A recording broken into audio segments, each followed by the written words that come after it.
Tracy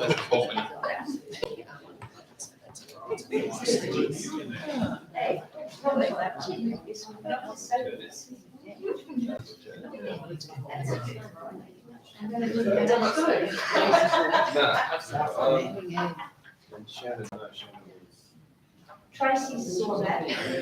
Oh, yes. Thank you, everybody. Thank you, and welcome along, full attendance of councillors, and welcome to people in the gallery, and still got one of our candidates down there. Here earlier having a bit of a discussion. Declaration of pecuniary interest, does anybody wish to declare anything? Silence is noted, thank you. 4.0 is a confirmation of the minutes, the 16th of August 2022. Thank you. Councillor Lewis, the Deputy Mayor. Any discussion required on those minutes at all? Thank you. I shall put that for acceptance. All those in favour?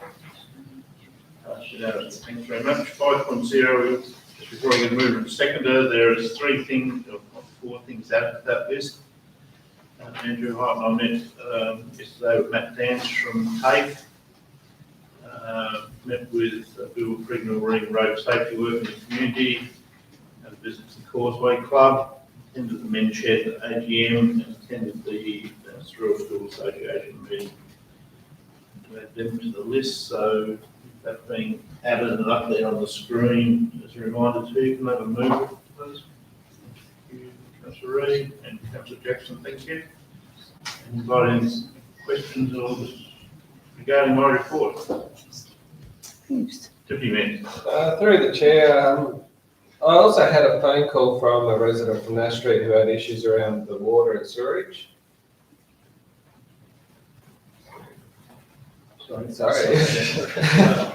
I also had a phone call from a resident in Nash Street who had issues with a water and sewage problem. I was just wondering where you've got it to with that. Yes, actually, I used Russell's experience there. Been back round to see that resident. She has a home that is owned by Mission, and was having trouble giving an answer in regards to some flooding in the backyard.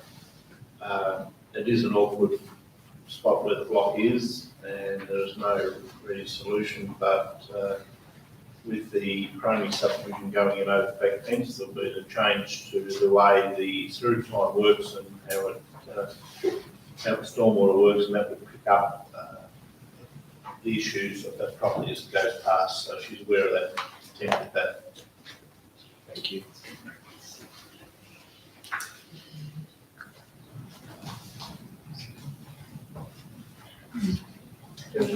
Thank you. The meeting with Brian Mitchell about the jobs fund funding. Would you expand on that, please? Yes. Because of the election commitment from both Labor and Liberal being put back into the melting pot with all election promises at the moment, we've been quite concerned on the federal side of our funding for the Jobs Hub building. And Brian can almost set his clock to the week for the phone calls to him. Also run into Julie Collins at the airport. She couldn't escape me in the security line, so we talked to her as well, and we're expecting positive news in the October budget. That's good. Through the Mayor, you're meeting with the Sorell Business Association and CCTV concerns. Could you elaborate on that a bit, please? Because of Michael Larkins being the president and his business being IT involved, we've had a couple of other meetings around the community where some concerned residents have raised issues with youth. I think a couple of the things in the paper about the bus stop around here have been well documented. But that led the police inspector, Gavin Hallett, and Michael Larkins having a chat about it might be a good thing to talk with the Business Association. Yeah. And it wasn't about monitoring with CCTV, it was more about how you use them for a lot of other safety reasons, traffic flow reasons. There was some staff protection. There is all sorts of one business that Michael has set up was using it for when customers walk into the store, it notifies them on their computer at the back, and they can have a dialogue to say, I'll be 30 seconds, I'll be right with you, so the customers know that they're about to walk in for a small business operation. So it's more about how you use that technology of camera and audio throughout the community as well as in business, and it was quite interesting. It was different to what I expected it to be. Yeah, Quite fascinating how they use some of that technology these days. thank you. Yes, you mentioned the Bedshed AGM, but you visited them, and I was asked to go down there after you, apparently. I did send an email to the general manager wanting to know where they are with their licence for the land down there. And I thought that had all been sorted out. Look, it has. There was a rolling lease in place, and they are told this, at least I go there at least 4 times a year. One of the issues we had during the federal election was that every couple of weeks they appointed another couple of people to represent them, or another couple of their members, and say, oh, I know such and such, I'll go and talk to them. So you were running over the same story time and time again. I went down for a chat with a couple of weeks ago, and then also attended the AGM to talk to them about where was that, and that we couldn't plan or talk to them anymore, and any definite plans until the October budget, until we know when the timing is for possibly building the facility out the back, which will then allow us to possibly redevelop that site. So there were other options depending on how the funding for the job comes up. And it's the same story, we've run over them quite a few times, but the same questions come up every couple of months. We did sort out the issue with my inner part, didn't we, general manager? Yeah, she So mentioned that was that old right of way, which is now being sorted. I think that was their query, you know, Yeah. well, Yeah, have we got the land there or not? That's been explained to them fairly well, including during the election campaign when 3 of us come to see us, and there was 9 in the end, including Mindy Kennedy, the state coordinator for Bedshed was there also. It's been the same story through and through. Some of the Bedshed have approached the Hobart Historic Machinery organisation to see whether there's an option of going out there, and also discuss that with them. The club is split on that. We have to be aware of things like that, because the federal or state funding might say, well, we're going to fund one, we really don't know. We just have to see. There was also some discussion regarding the size of the building. The size of the building was pretty well worked out off the floor plan they asked us to do. I did have quite lengthy discussions with them about what you need to do to put in a grant application and things like that. They were under the impression they could ask for the slab one day, and then a couple of years later ask for the building and just build a tin shed and just exist out of it. I had to explain about drainage and car parking and getting on and off the site, the planning, getting power to the site, and all the other things that go with the building to make it compliant in today's world. And a tin shed is not the way to describe it. So even they've worked it out for 300,000 again on what they wanted, but when we really pulled it apart, that turned into 700,000 with a snap of the fingers without even really examining exact costs in today's world. So they have a pretty good understanding of that now. But unfortunately, every time a couple of new members come in, you need to go through the same process again. I knew they were split on the Penner idea, Yeah. but I suppose, you know, what if we're looking at 1.2 million for a men's shed? It goes against the principle of what a men's shed is supposed to be, Yeah. not a Taj Mahal. I Yes, mean, and they 1.2 million is they a lot just, of money. and that proposal, you might remember, was for 3 other community organisations to use that facility too, and they just at their AGM, they had a fairly open discussion about opening it up to women as well, and having either separate days or joint days for different community, and that's because a lot of the men's sheds now are community shed organisations, not just solely men's sheds. And, a lot of water under the bridge, and still to go under the bridge before we get there. After the October budget, I think it's fair to say once we know that funding, it'll be a whole different assessment for the new council to onto the long-term assessment of the whole site and what we can do out there. And they're aware of that. Through me. The Sorell Football Club meeting, has there been further developments since? The general manager has been communicating with the treasurer of the footy club, James Bevis, and there has been just mild, sensible discussion. And I think over the next few weeks, things will be hopefully ticked off a lot better than probably what they were before.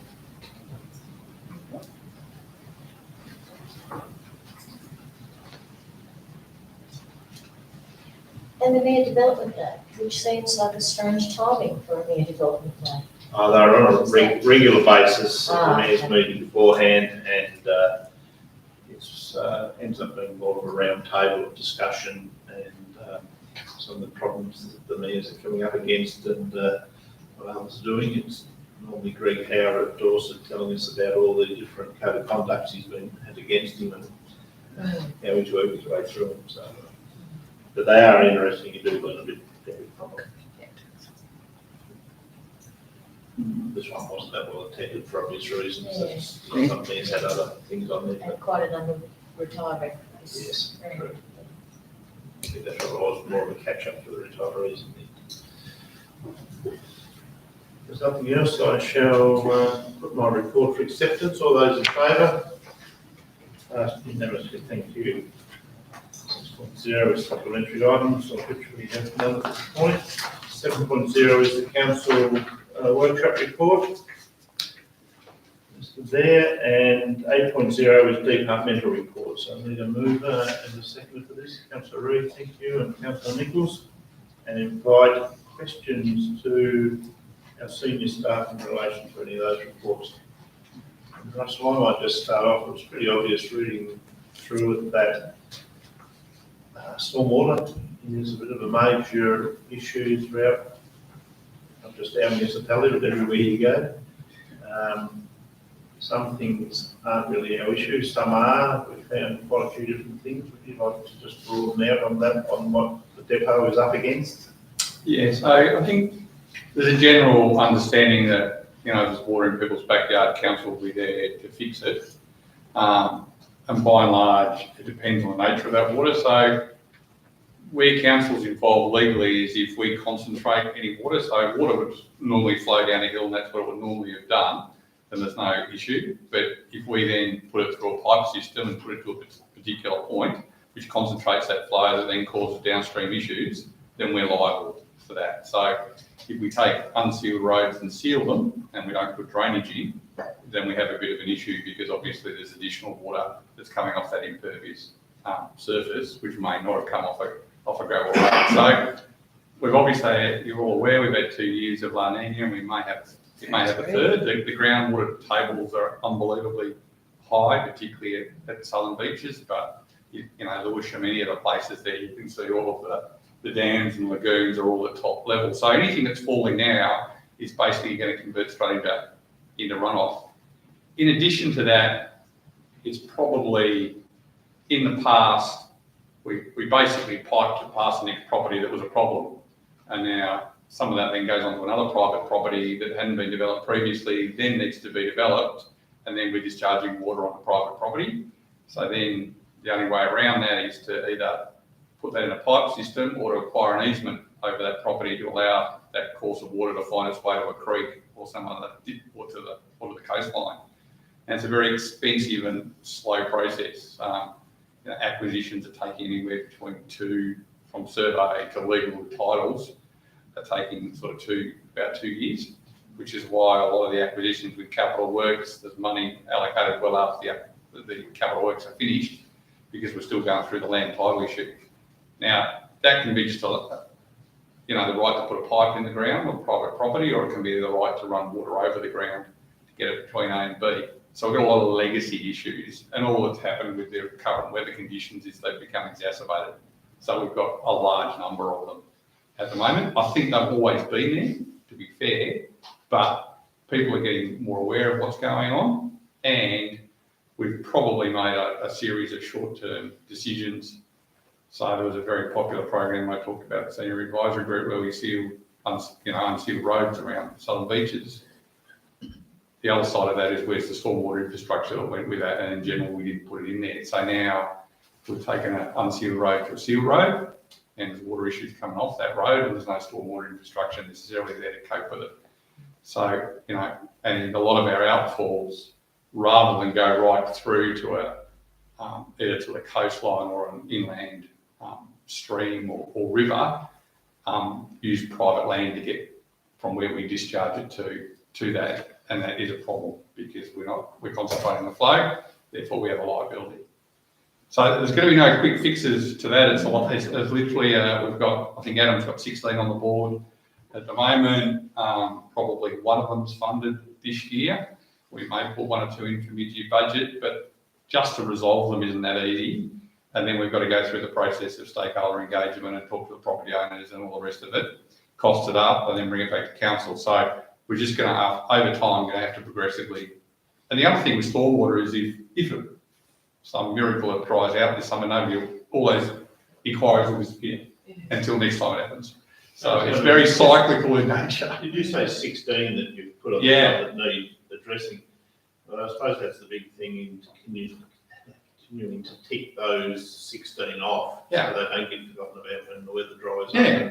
So and that doesn't include things like the Blue Lagoon, that's been a long-standing issue, and other things like that. So there's a whole myriad of, and I'd say it's predominantly in southern beaches because the infrastructure didn't go in by and large when the construction of the shacks that then converted into permanent houses were. And also the soil conditions there, you've got shallow soils over rock and water running on the interface between those, causing groundwater issues and some surface water issues. So unfortunately, it's a legacy issue. I don't think we can resolve absolutely every one of them, but everybody's got the right of reply to an investigation that takes quite a bit of time. And, some people are quite emotional about it as well, just running through the out of your house. And I've been down there for 40 odd years, and I've seen water that I've never seen before in all that. And it's not going away, is it? No. Sure. Just on a similar theme, and obviously, so we don't pick this one up as a legacy issue, but the Pauletta Road development and obviously the stormwater from that, we have resolution around what the proposed fix is and going forward. Through me, I mean, we've passed back on, Russell and I passed back on to Dennis that generally council is certainly open to the notion of making a contribution to providing something of a solution to the issue there. To the extent to which it's going to fix the problem, we're not sure, but in principle, we're supporting a joint approach to rectifying something that was done decades ago, which is exacerbating the issue that's there. But we would never say it's going to completely fix it. We should lower the recurrence of the amount of flooding, but it's still going to flood under the right conditions. There's no worries about that.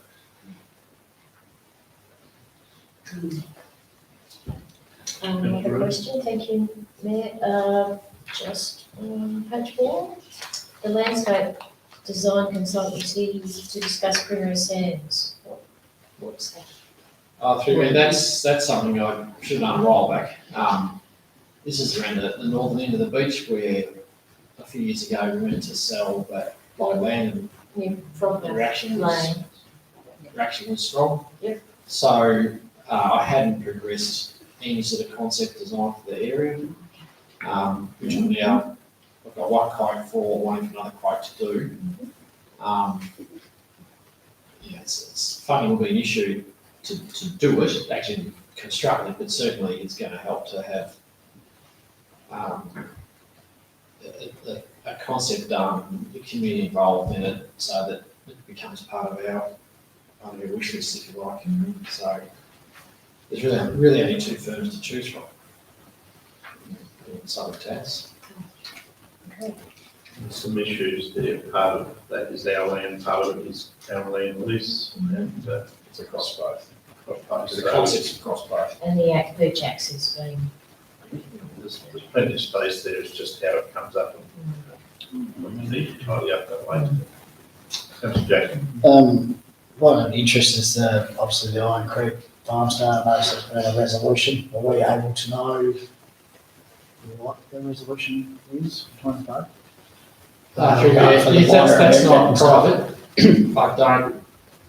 I don't know exactly what it is, as in the resolution, but I've spoken to the representative informally a week or so ago, and they thought they were close, but I can get that circulated.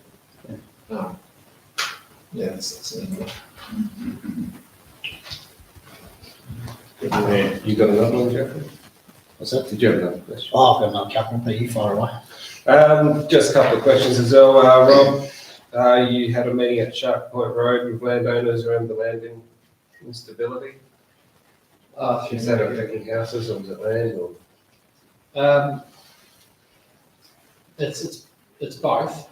So it's been in progress for some years, and it's a collective effort across MRT, which is Mineral Resources Tas, ourselves, the owners, and Tas Water. So this is the thing we discussed as part of the budget preparation around council funding the extension of the sewer main and then getting the cost recouped from each of the owners. So there's been a positive development with that, with Tas Water, which will get locked in first before we get too excited, but certainly looking at it to be a better outcome for all. But in terms of the cost to owners, so yeah, we had the meeting was with MRT's. What is his title? Basically the principal geologist for MRT. Landscape expert, yeah. Why can't he retain? He's been there a long time. Makes it worse. Colin, is it? Is it Colin? Colin Mason. It might go. Yeah. So it was certainly a useful, productive meeting, but concerning for the owners. But we try and do what we can to get a sensible outcome for that. Now I'll update when I can around the Tas Water situation, what that might mean for the result and timing. Thank you. And another one, Russell, the Orielton Bridge out at Shark Point Road, is that still going to open this week? It'll be open on Friday, but it may be open just one lane. Mainly because they haven't locked in the ceiling contractors for the two ends, and then obviously Thursday they lost as a public holiday, which they didn't factor into their program, which is fair enough. So it's really a result. The bridge itself will be finished, but it'll just be the two approaches that still need a bit of ceiling work. But we will be letting transport over by Friday. That's what they've told me. We're not the weather conditions, if they're backlog on the ceiling contractors at the moment. Yeah, they're hard to get hold of. Yeah. They had locked them in, but it was meant to be Thursday, obviously, because we promised the end of the week, and obviously that's now not going to occur. Yeah. And I just want to check with the waste management. Meeting with Cleanaway, trucks on its way. Are we expecting, or is there any risk that it won't be a smooth transition, swapping from Veolia to Cleanaway? Could we find ourselves in situations similar to The current situation. I severely doubt it. It's only the contract's only for the pickup of public bins, so they're at known places. It's pretty defined. I think without speaking, part of the problem with Clarence was they didn't necessarily understand the logistics. So we were out at the curbside recycling and rubbish, that might be a different proposition in terms of making sure that transition's okay. But for picking up public bins where we know they are and we've given them a GIS map of where they are, we'd prefer the drivers didn't sort of wade into the mud like they have in a few other places, and they walk across and pick the bins up and drag them across. But other than that, I'm pretty confident it won't be a problem. Just to that one, if I can add on, the word transactional, is that budget as we've approved, or is there any discussions around that may not be the number we proposed? Just where it just mentioned about waste management, clean away, and some transactional discussion. I think it's just transactional in terms of the things that have to go back and forth. I'm completely unpissed for the money that council have approved. No, that's fine. Yeah, I just wanted to clarify that before it gets into Yeah, no, they haven't asked for any extra money yet.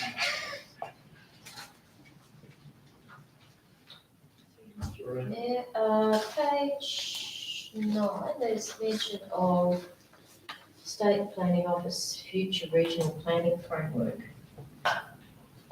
What does that mean? Where does that fit in from a council point of view? Where does that fit in? This one's a big size. It's fitting.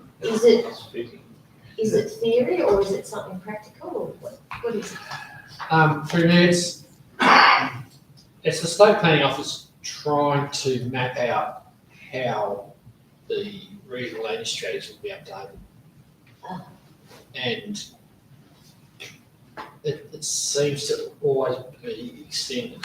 So there's now money that's been offered by the state government for a regional planning coordinator, which between us and Brian and Dillon Valley are sort of arranging. This is to assist with the review of the Southern Regional Land Use Strategy.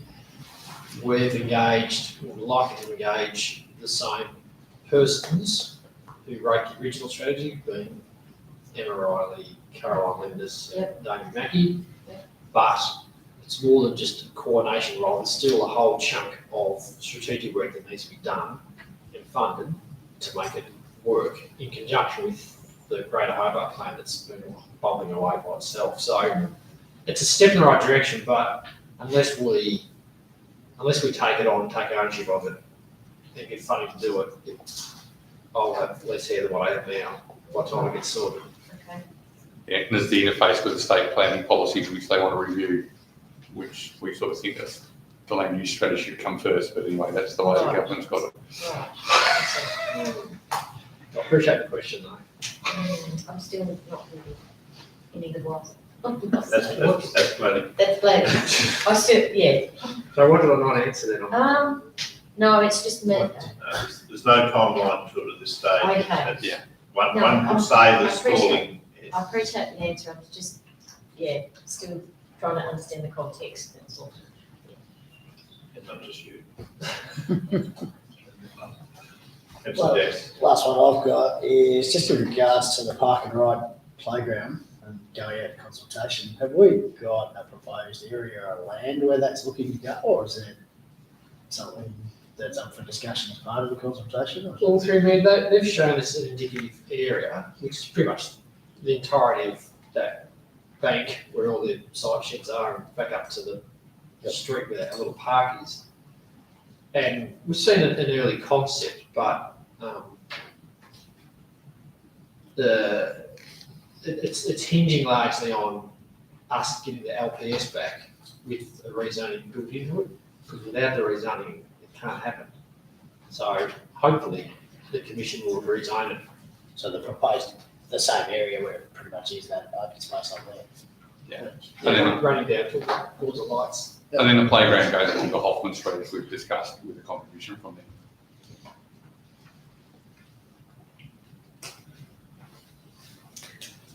I asked that last council meeting, I asked about the charging stations for electric cars, and I noticed DBAS has got a proposal on electric vehicle transition for Sorell Council by 2030, in consultation with even energy or even whatever it is. energy. Yeah. Is that a goer or will be a goer? Well, I don't know a great deal about, I know Russell is involved with Shane and Divas on there. I think it's around, correct me if I'm wrong, Russell, it's around, and he's doing it in conjunction with Jade Blackwell, who looks after our light fleet as well, is just turning it into a business case for what's. We'd like to do it, we want to make sure it financially stacks up or close enough to, is the question. And that sort of includes the life cycle costs of maintaining the Take a vehicle. little bit more. Yeah, there's a bit of, like, we'll need to involve finance in that and some assumptions in terms of other people's experience as well.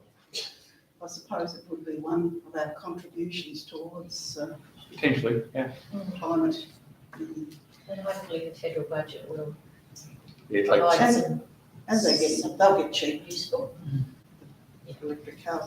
The other one, and I can't find it, I think it was under Anthony Walters' report, that the Lewisham Scenic Drive design had been completed, is that correct? I thought I saw that. Yeah, it was in under access, I think. Yeah. It's being costed, I think, at the moment. Is that the other part of that? I'll have to have a look because I'm. I'd like to know too, because It's complete, yeah, that's what it said. it's, there's been a lot of discussion around Lewisham Scenic Drive. It's the renewal of the existing path. Yeah. Oh, is that all? Yeah.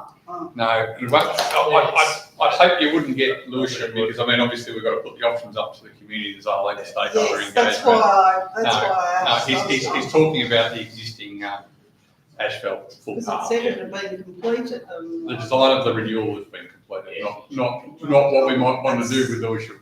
That's good, I'm glad you've clarified that, Yeah. because it is, Yeah. yeah.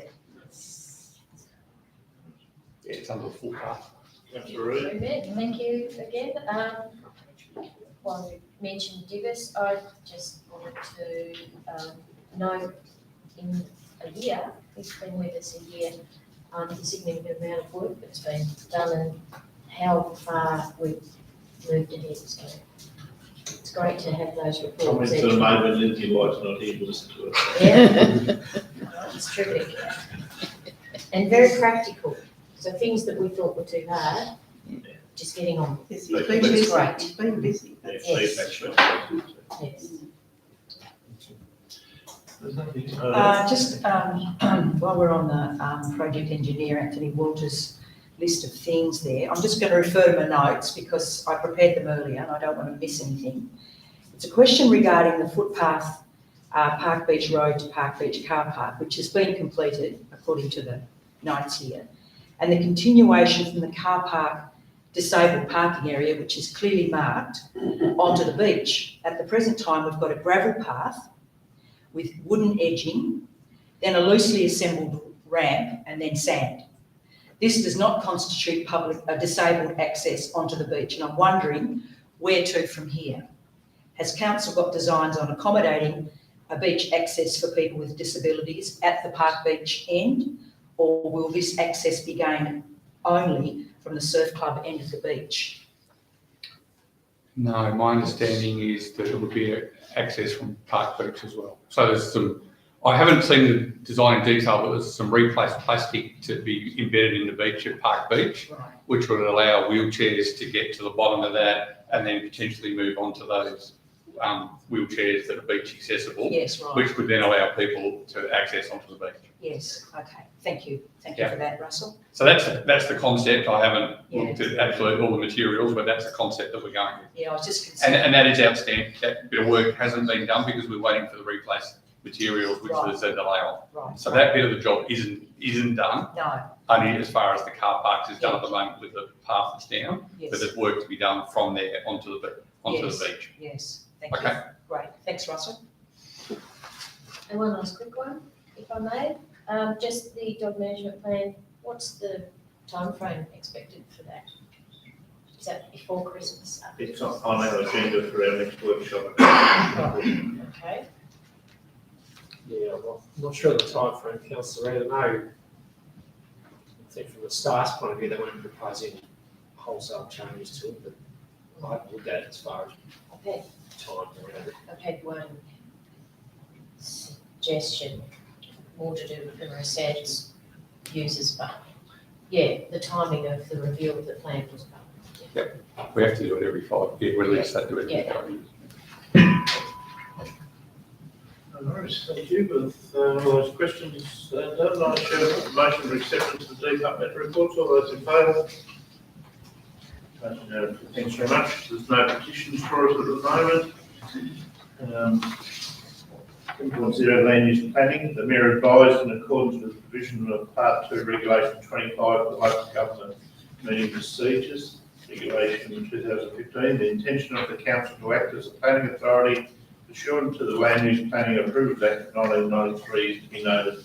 In accordance with Regulation 25, the Council will act as a planning authority in respect to those matters appearing under item 10 on this agenda, inclusive of any supplementary items. 10.1, dash minutes from the 6th of September 2022. Move it, please. Councillor Jackson and Councillor Nichols seconded. Does anybody wish to raise anything in relation to those minutes? No, thank you. I shall put the motion then. All those in favour? Passed unanimously. Thank you. 11.0 is governance. 11.1 is the copying authority report June quarter. And move it, please. Councillor Nichols, thank you. And Deputy Mayor, thank you very much. And invite any discussion in relation to the report.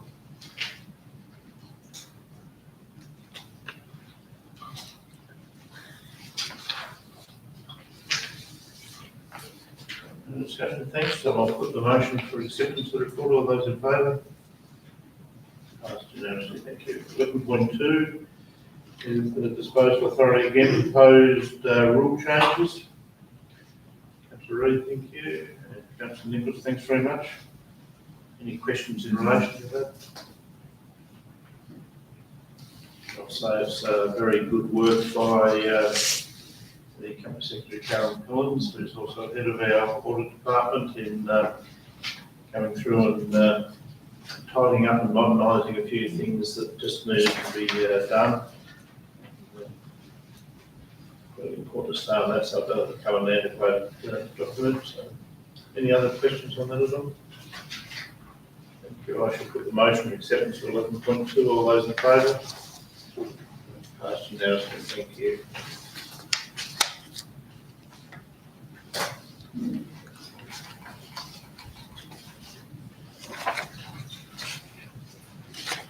.1 is the Southern Tasmania Regional Cat Management Strategy 2021-26. Move it, please. Deputy Mayor and Councillor Reid, I was expecting Councillor Nichols with her dogs to take this one on. Thank you very much. And the only comment is that it is good to see a uniform strategy for this, even though it's limited what can happen of that. It's good to see the discussion has now come to a point where it's more than just an experiment on breeding islands. Any other comments regarding this strategy for 21 to 26? Just that further to that, as it's quoted there, the opt-in approach means that broad strategy or the comprehensive strategy can be available and council's adopted as it's practicable. So it's a win-win. It's great. And I just wanted to point out that the Dobbs Ferry Recreation Centre is supposed to be a cat-free Yes, area. It's declared. it is. Declared, yes. It is. It's been announced. It's declared, but it isn't cat-free at the That's moment. what, It's very great to go very hard to control, aren't they? back in the Herding cats is Yeah, said for a it's the reason. expression. Yes, That's yes.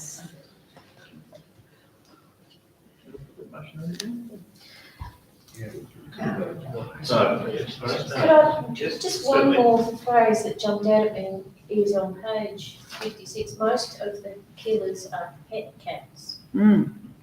Whereas when in the sort of public discourse, the focus is on feral cats and all of the damage that they do, but the threatened species and other birds and animals, it's pet cats. So it's interesting, and it's good to have quality information like this to bring that to the fore. And I'd just like to ask if has Sorell got any data on cats at all? Not through me, I think we may have had some limited data when Paul Gray was here, because he was doing weird things in the Dodge Street Rec Reserve with Right, bats. okay, yeah. But since then, we haven't tracked any. We haven't worked with him. No. But he did, what did he call The hair, Yeah. that he was doing, and Yeah. The hair combs, yeah. it? That's it.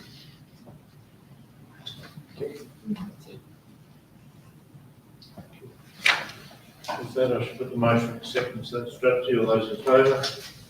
Passed unanimously. Thanks very much. 12.2 is the Climate Change Cities Power Partnerships.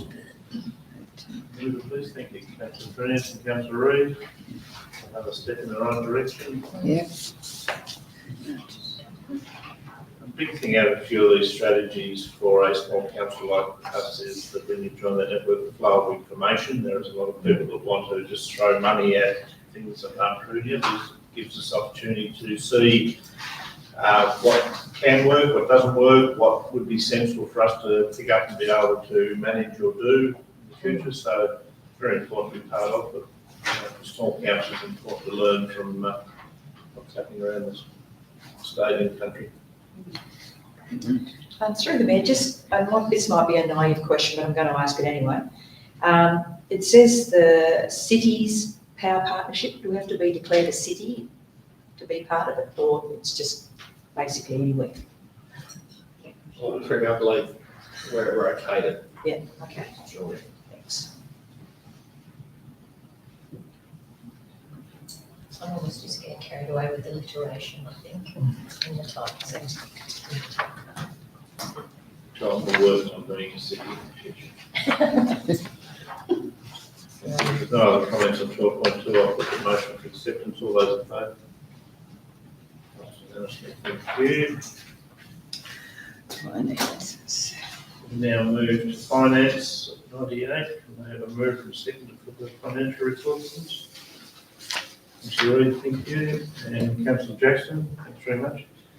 And during the debate, I noticed that our collections rate is still left just that 0.8 or something, which hasn't decreased from last month. It's holding pretty well, so hopefully that might be some ratepayers that are chosen to have instalments over the year instead of paying in lump sums. So otherwise, the numbers seem still fairly tidy. So, any comments from the floor at all? Yeah, I just wanted to note the inclusion of the cash reserves report on page 102, which is response to a question last meeting, so that's good to see, and that means we just have that tally in front of us, which is good.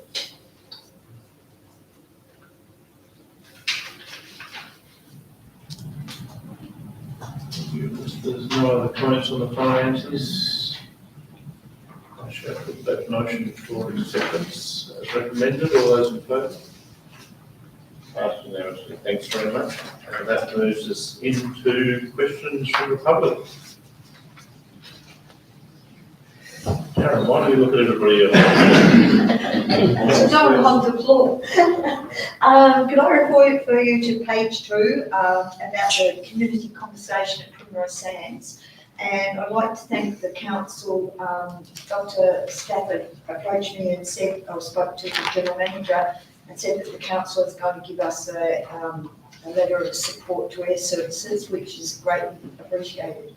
And that support is not going to be negative against anybody else. The recommendations and the changes we're asking for will not negatively impact any other part of the community. So it's appreciated, the council's support, and I'd like to thank you for that.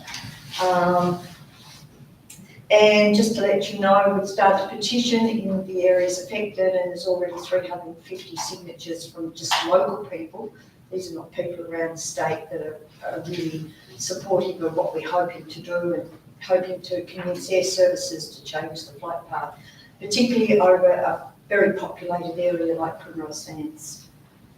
So thank you very much.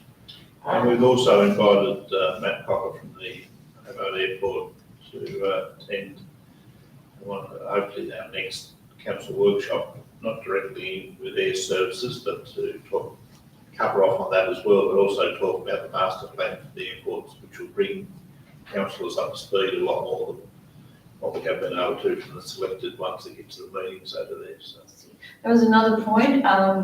A lot of people in the community made the comment that they had a meeting in Sorell concerning their new charter.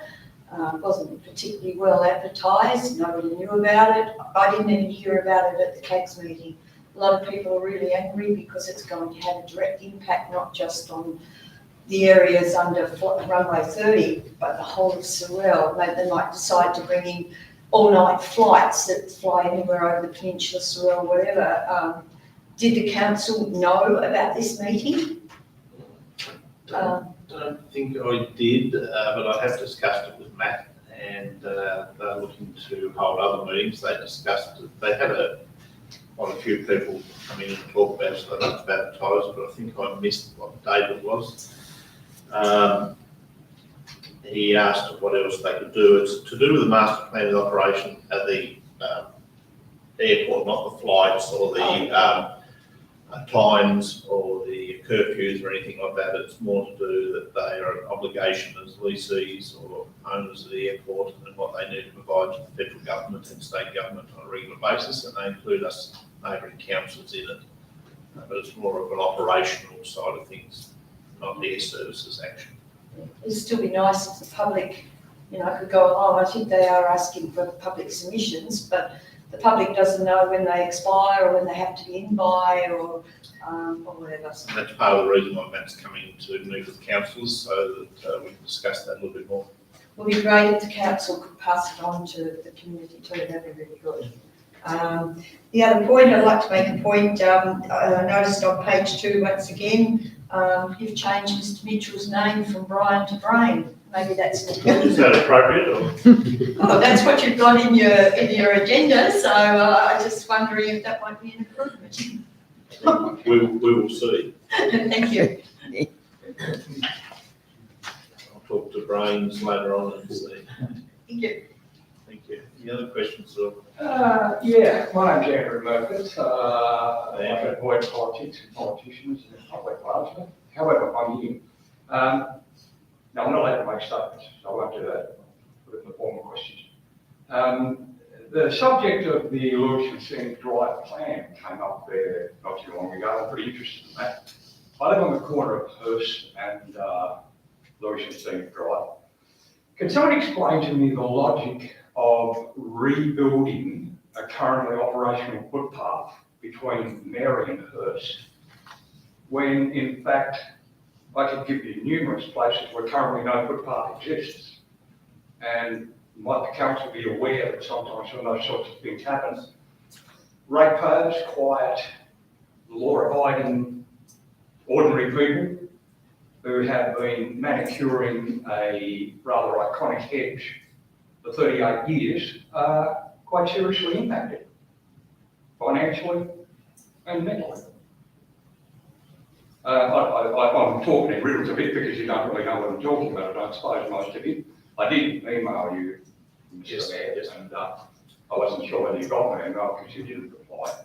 But my hedge had, and I've got a leg to stand on, it had encroached beyond my border by a short distance.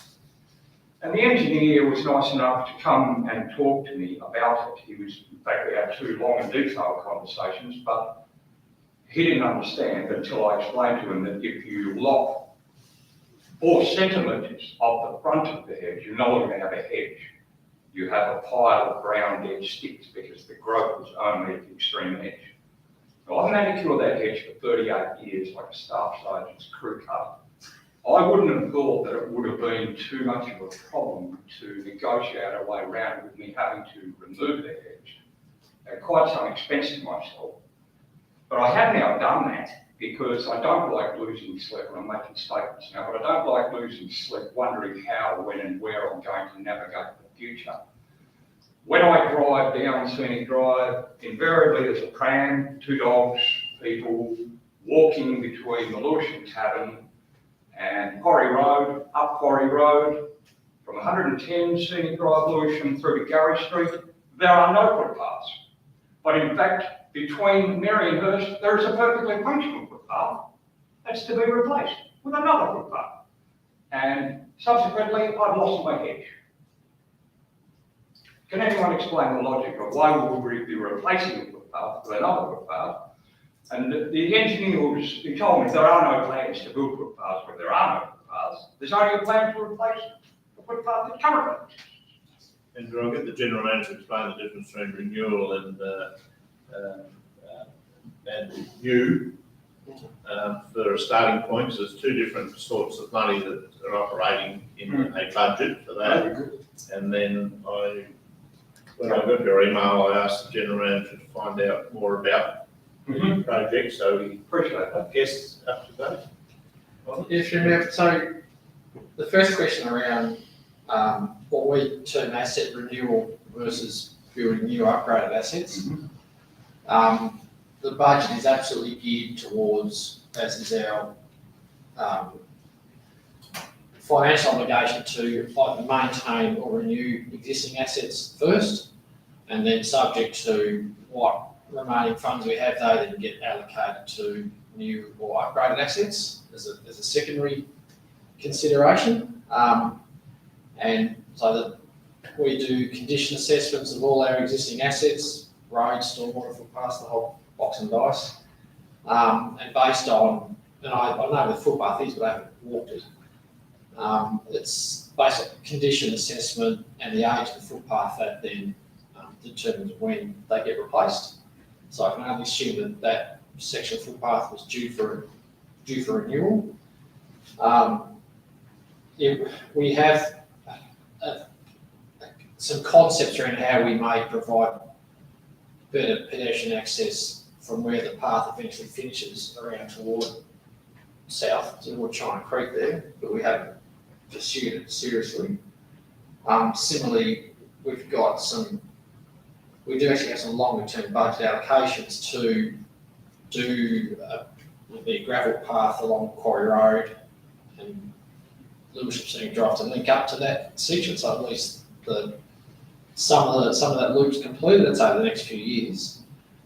But yeah, the details around the hedge I'm not overly clear on as to what happened with that. I'm aware of it from the email that Kerry passed on to me from you, so I'd have to defer back to the staff to get the reasons why it ended up being Well, the bus moved. was 1.8 metre wide, and Tim explained to me that he couldn't quite get his 1.8 metre width for each path without me shearing the front of the hedge.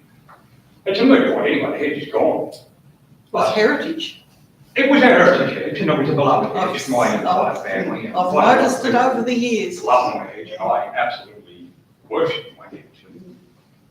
But I've still got some. I've got the Hurst Street side, unless I would part of use there. Not sure.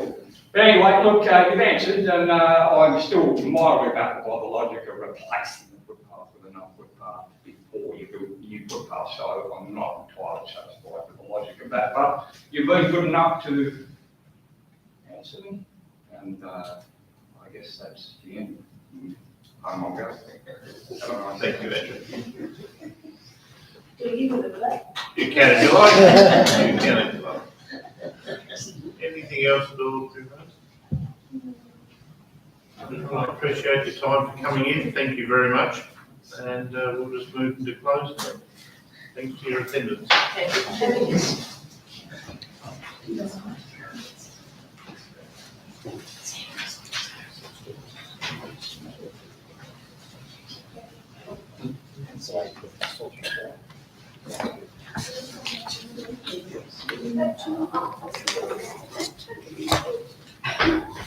You can see the nice garden behind it, that was.